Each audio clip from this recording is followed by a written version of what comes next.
You're not welcome at our weddings. My family said so. I made sure they'd never need me again and gave them a taste of exactly what they put me through. My name's Erin. I'm 31. And if you told me 5 years ago that my wedding day would be the biggest act of quiet revenge I'd ever pull off, I would have laughed you out of the room. I was never the type to hold grudges. Always the one who tried to keep the peace even when it hurt. But when your own family spends most of your life reminding you that you're unwanted, something inside you eventually changes. It's not an explosion, not a meltdown. It's slower, colder, like a door inside you quietly locks and you throw away the key without even realizing it. Growing up, I was the weird one in my family. Not rebellious, not a troublemaker, just different. While my siblings Mike and Jenna were all about sports and popularity, I was the kid who loved books, played chess, and wanted to talk about space and history at the dinner table. You'd think being different would just mean some teasing, maybe a little distance. But in my family, it meant something more: cruel exclusion disguised as just kidding, or you wouldn't enjoy it anyway. It started small: birthday parties where my invite must have gotten lost, family outings where someone forgot to tell me. I learned not to take it personally, or at least I tried. But then came the weddings, first Jenna's when I was 22. She sat me down a month before, a big fake smile plastered on her face, and said, "Erin, I just think it's better if you don't come. It's going to be a very normal wedding, not really your scene." I remember staring at her, blinking, wondering if I was hallucinating. She hugged me like she was doing me a favor and promised to send pictures. I didn't go. I didn't fight it. I didn't even cry, though the lump in my throat made it impossible to eat for days. Mom and Dad brushed it off like it was no big deal. "She's the bride. She gets to choose," Dad said gruffly, barely looking up from his newspaper. Mom added, "Besides, you would have been miserable there, surrounded by all those people you don't know." As if I wasn't family too. As if I hadn't grown up with half the people on her guest list. Then came Mike's wedding 2 years later. This time they didn't even bother pretending. I found out about it through a Facebook post, a blurry, candid shot of my entire family dressed to the nines laughing around a banquet table. The caption was something smug like, "Family is everything." I sat there staring at the screen, my stomach twisting into knots. Not a single call, not a text, nothing. Just radio silence, and then a public reminder that I wasn't part of the club. You'd think after all that I'd be done with them. Cut my losses, move on. But hope's a stubborn thing. It clings to you even when it shouldn't. I kept trying holidays, birthdays, random check-ins. Sometimes they'd respond, sometimes not. When they did, it was always with this thin layer of politeness stretched over obvious disinterest. They'd ask about work in a tone that said they didn't really care, or mention how quiet my life seemed, like that was some kind of failure. Every visit felt like stepping onto a stage where I was playing a part nobody wanted to see. The final straw wasn't even a big blow-up. It was a random Saturday afternoon about a year before my wedding. I'd driven an hour out to Mike's new housewarming party, lugging a gift card and a smile determined stupidly to keep trying. When I got there, I rang the doorbell 3 times before Mike finally opened the door. He looked genuinely surprised to see me. Hey," he said, scratching the back of his neck awkwardly. Mom said you probably wouldn't show." "I'm here," I said, forcing a grin. "Brought you a little something." He took the gift card like it was a bomb about to go off. Inside the house was packed laughter music, the smell of barbecue. I recognized faces, people I'd grown up around, but no one really seemed to recognize me. Or maybe they just didn't care. I mingled for a bit, trying to make conversation, but it was like shouting into a void. People gave me polite smiles and then turned back to their real conversations. I felt like an outsider at my own family's gathering. The kicker: later that night, someone, I think it was Jenna, half drunk and slurring her words, laughed loudly across the yard and said, "Well, at least Erin didn't ruin anything today. Must be a new record." The whole table burst into laughter. I stood there, frozen, the plastic cup in my hand cracking under my grip. No one defended me. No one even looked guilty. It was just another joke at my expense, another reminder that in their eyes I was a burden, a punchline. That was the night I decided I was done. Not loudly, not dramatically. I didn't storm out or make a scene, I just left. Slipped out the side gate while they were busy laughing, drove home in silence, and deleted the group chat from my phone without another thought. Fast forward a year later, and something amazing happened. I met Lisa. She was everything my family wasn't: warm, kind, actually interested in who I was as a person. She loved my nerdy facts, my quiet nature, my bad puns. For the first time, I felt seen, truly seen. When I proposed, she said yes with tears in her eyes, and we started planning the wedding almost immediately. We both agreed we wanted it to be small, close friends, chosen family people who actually cared about us. As we sat one night with our guest list spread out in front of us, Lisa hesitated. "What about your family?" she asked gently. "Do you want to invite them?" I thought about it, I really did. Thought about extending an olive branch. About how weddings are supposed to bring people together. Then I thought about the look on Jenna's face when she told me I wasn't welcome. The smug Facebook post, the drunken jokes, the years of being treated like a ghost at my own family events. "No," I said finally, my voice steady, "I don't." Lisa just smiled and kissed my forehead. "Good, because I want this day to be about love, not obligation." Word got out anyway. Of course, small towns have big mouths. A week after we sent out the invitations, I got a text from Mom. "Heard you're getting married. When are you sending our invites?" No congratulations, no warmth, just an expectation like it was a given they'd be included no matter how they treated me. I stared at the message for a long time before replying. "There's no invitation," I wrote simply. The explosion was immediate. Group texts blew up. Angry messages poured in from Mom, Dad, Mike, Jenna. Guilt trips, accusations, even some pathetic attempts to pretend like we were always so close, and they couldn't imagine missing my big day. Jenna even went so far as to post a vague, passive-aggressive Facebook status. "Funny how some people forget where they come from. Hope they enjoy their little party without real family." I didn't respond. I didn't argue. I didn't even read most of the messages. Instead, Lisa and I poured all that energy into making our day exactly what we wanted it to be. Friends who cheered the loudest at our engagement, coworkers who'd seen me at my lowest and lifted me back up, neighbors who treated me like family when my own blood didn't. These were the people who would stand by us as we promised forever to each other. And when the day finally came, when I stood at the altar and watched Lisa walk toward me with the biggest, brightest smile I'd ever seen, I realized something. For the first time in my life, I didn't feel unwanted. I felt chosen. But that wasn't even the sweetest part, because the real surprise came later, right after the ceremony, when someone pulled me aside with a sly grin. It was my old neighbor, Mr. Halverson, a wiry guy in his 70s who still somehow had more energy than most people half his age. He leaned in, barely able to contain his smirk, and said, "Aaron, you're going to want to see this." Curious, I followed him over to his small group of friends huddled around someone's phone. When they noticed me, they practically vibrated with barely disguised glee. "Look what's blowing up on Facebook," one of them said, turning the screen toward me. There in real time was a series of frantic, angry posts from Jenna, Mike, and a cherry on top, my own mother. Status after status complaining about how selfish I was, how family means forgiveness, how no matter how someone hurts you, blood is blood and you shouldn't turn your back. It was pure, messy public meltdown gold.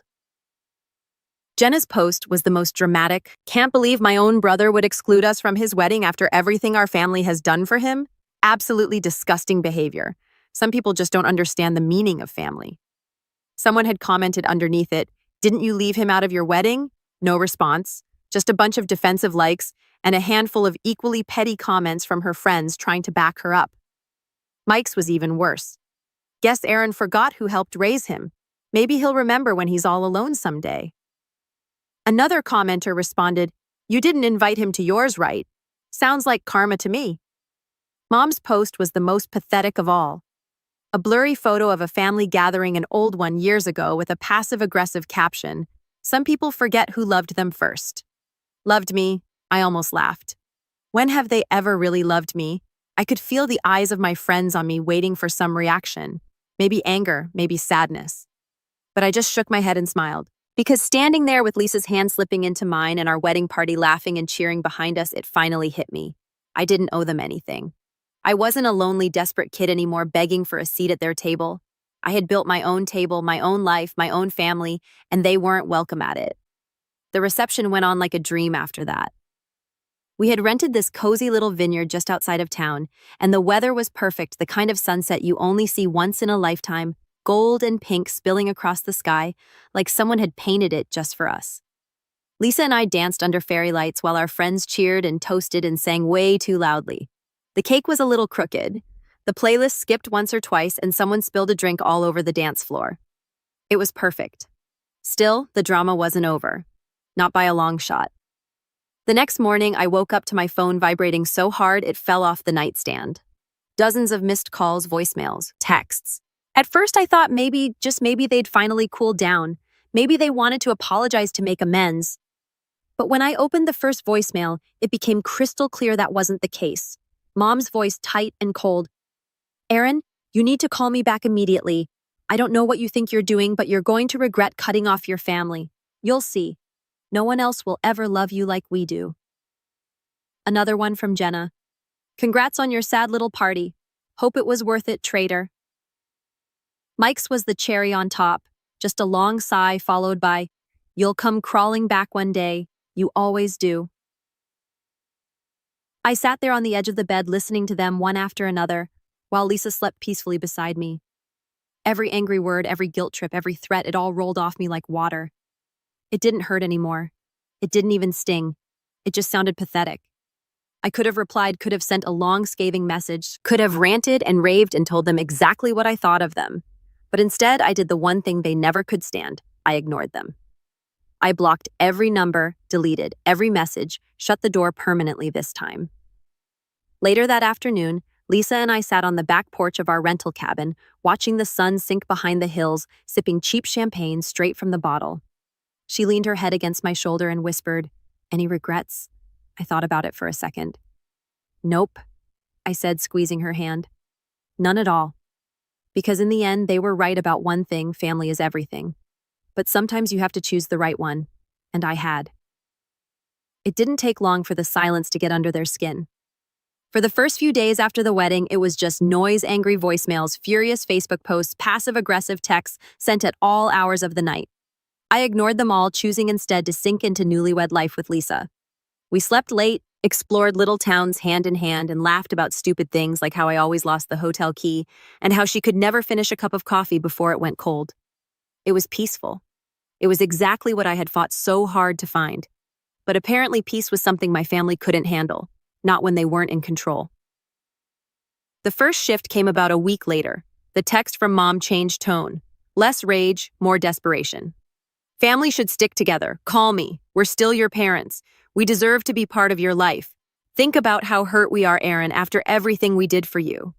Still no apology. Still no acknowledgement of what they had done. Just this twisted, manipulative version of reality where I was the villain for finally walking away. When that didn't work, they doubled down. I got an email from Dad, an actual email, which was hilarious because the man could barely figure out how to unlock his phone without help. It was short, blunt, and painfully transparent. "We're still your legal family. Don't think you can erase that. No love, no regret. Just a reminder that in their minds, family wasn't built on love or respect, it was ownership." Lisa and I joked about it at first, made up bingo cards for which guilt trip they'd try next. "We're your real family. You're being selfish. You'll regret this someday." It was almost funny how predictable they were until they showed up. It was a Wednesday mid-morning. I was working remotely from our little living room. Lisa was in the kitchen humming along to some cheesy 90s playlist when there was a knock at the door. Not a normal knock either. Loud, frantic, impatient. Lisa froze spatula halfway to the stove. "Expecting someone?" she asked. I shook my head slowly. A bad feeling settled heavy in my gut. I crossed to the door and peered through the peephole, and sure enough, there they were. Mom, Dad, Jenna, and Mike, all crammed onto the tiny porch like they were posing for some grim family portrait. Mom had a casserole dish in her hands like some awful prop, smiling the stiff, unsettling smile. Dad stood stiff and glowering beside her. Jenna was wearing sunglasses like she was shielding herself from me. Mike looked bored, scrolling through his phone. I didn't open the door. Instead, I cracked the window just enough to hear them. "Hi, sweetheart," Mom called, overly bright. "We thought we'd come by and talk. You know, as a family." Her voice was sweet, too sweet, the kind of sugary tone she used when she was trying to hide the fact that she was furious. "No thanks," I said calmly. "We're busy." There was a beat of silence. "Aaron," Dad barked, stepping closer. "Enough of this nonsense. We're not leaving until you come out here and face your family." Lisa appeared behind me, hands slipping into mine, her face pale. "They're not going to just leave, are they?" she whispered. "No," I said quietly. "They're not." I watched as Mom's fake smile faltered. She set the casserole dish down on the porch railing with a loud clunk and crossed her arms. "This isn't you, Aaron," she said. "You're not this cold, this cruel." Her voice cracked just enough to make it sound like she was the real victim here, like years of exclusion, mockery, and dismissal had never happened. You're letting her poison you against us. Jenna chimed in, pulling her sunglasses down just enough to glare at Lisa. That was enough. I opened the window a little wider, met Jenna's gaze head on, and said, "Nobody poisoned me. You did that all on your own." The smile slipped completely off her face. Mike finally looked up from his phone, scowling. "Aaron, seriously?" he said. "Grow up. You're throwing away your real family over what some hurt feelings, boo-hoo." Lisa tightened her grip on my hand, but I could feel her trembling slightly, not from fear, from anger. I took a deep breath, keeping my voice steady. "You didn't want me at your weddings. You didn't want me at family holidays. You didn't want me around when it actually mattered. So now you don't get to crash into my life when it's convenient for you. You made your choice a long time ago. Now I've made mine." "You'll regret this," Mom hissed. The fake tears were gone now, replaced with naked, ugly rage. "You'll regret cutting us out when you have nobody left." I smiled a real honest smile and said, "I already have everything I need." And with that, I closed the window. I didn't slam it, didn't yell, didn't make a scene. I just shut them out. For a moment, there was stunned silence outside. Then the banging started, fist pounding against the door. Angry shouts. Lisa backed away, pulling me with her toward the kitchen. "Should we call the cops?" she asked. I was about to answer when we heard it, a loud crack like something breaking, and then another. They weren't just yelling anymore. They were trying to force their way in. I didn't panic. Not because I wasn't scared. Trust me, my heart was pounding so hard I could hear it in my ears, but because something inside me had shifted. The part of me that used to freeze, to beg, to hope they'd change, it was gone, burned out. I looked at Lisa, who was clutching my hands so tightly her knuckles were white, and I realized this wasn't about fear anymore. It was about making sure they never got the chance to hurt me again. "Call the police," I said, voice low and even. Lisa didn't hesitate. She grabbed her phone and ducked behind the kitchen counter. I stayed where I was standing, firm between her and the door, even as the banging grew louder, more frantic. "We're not leaving without you, Aaron," Dad roared from outside, his voice with rage. "You're going to talk to us." Another loud bang. The door shuddered in its frame. I could hear Mom screeching something about ungrateful little traitors, and Jenna cursing under her breath. Mike, true to form, was the loudest, shouting threats about how I'd regret this, about how nobody else would put up with me once Lisa realized what a loser I was. I didn't respond, didn't even flinch. I just stood there, breathing slow and steady, until I heard the sweetest sound in the world, the distant wail of sirens. The banging stopped almost immediately. I moved to the window just in time to see Mom snatching the casserole dish off the porch like that was somehow going to save face, while Dad barked at Mike and Jenna to act normal.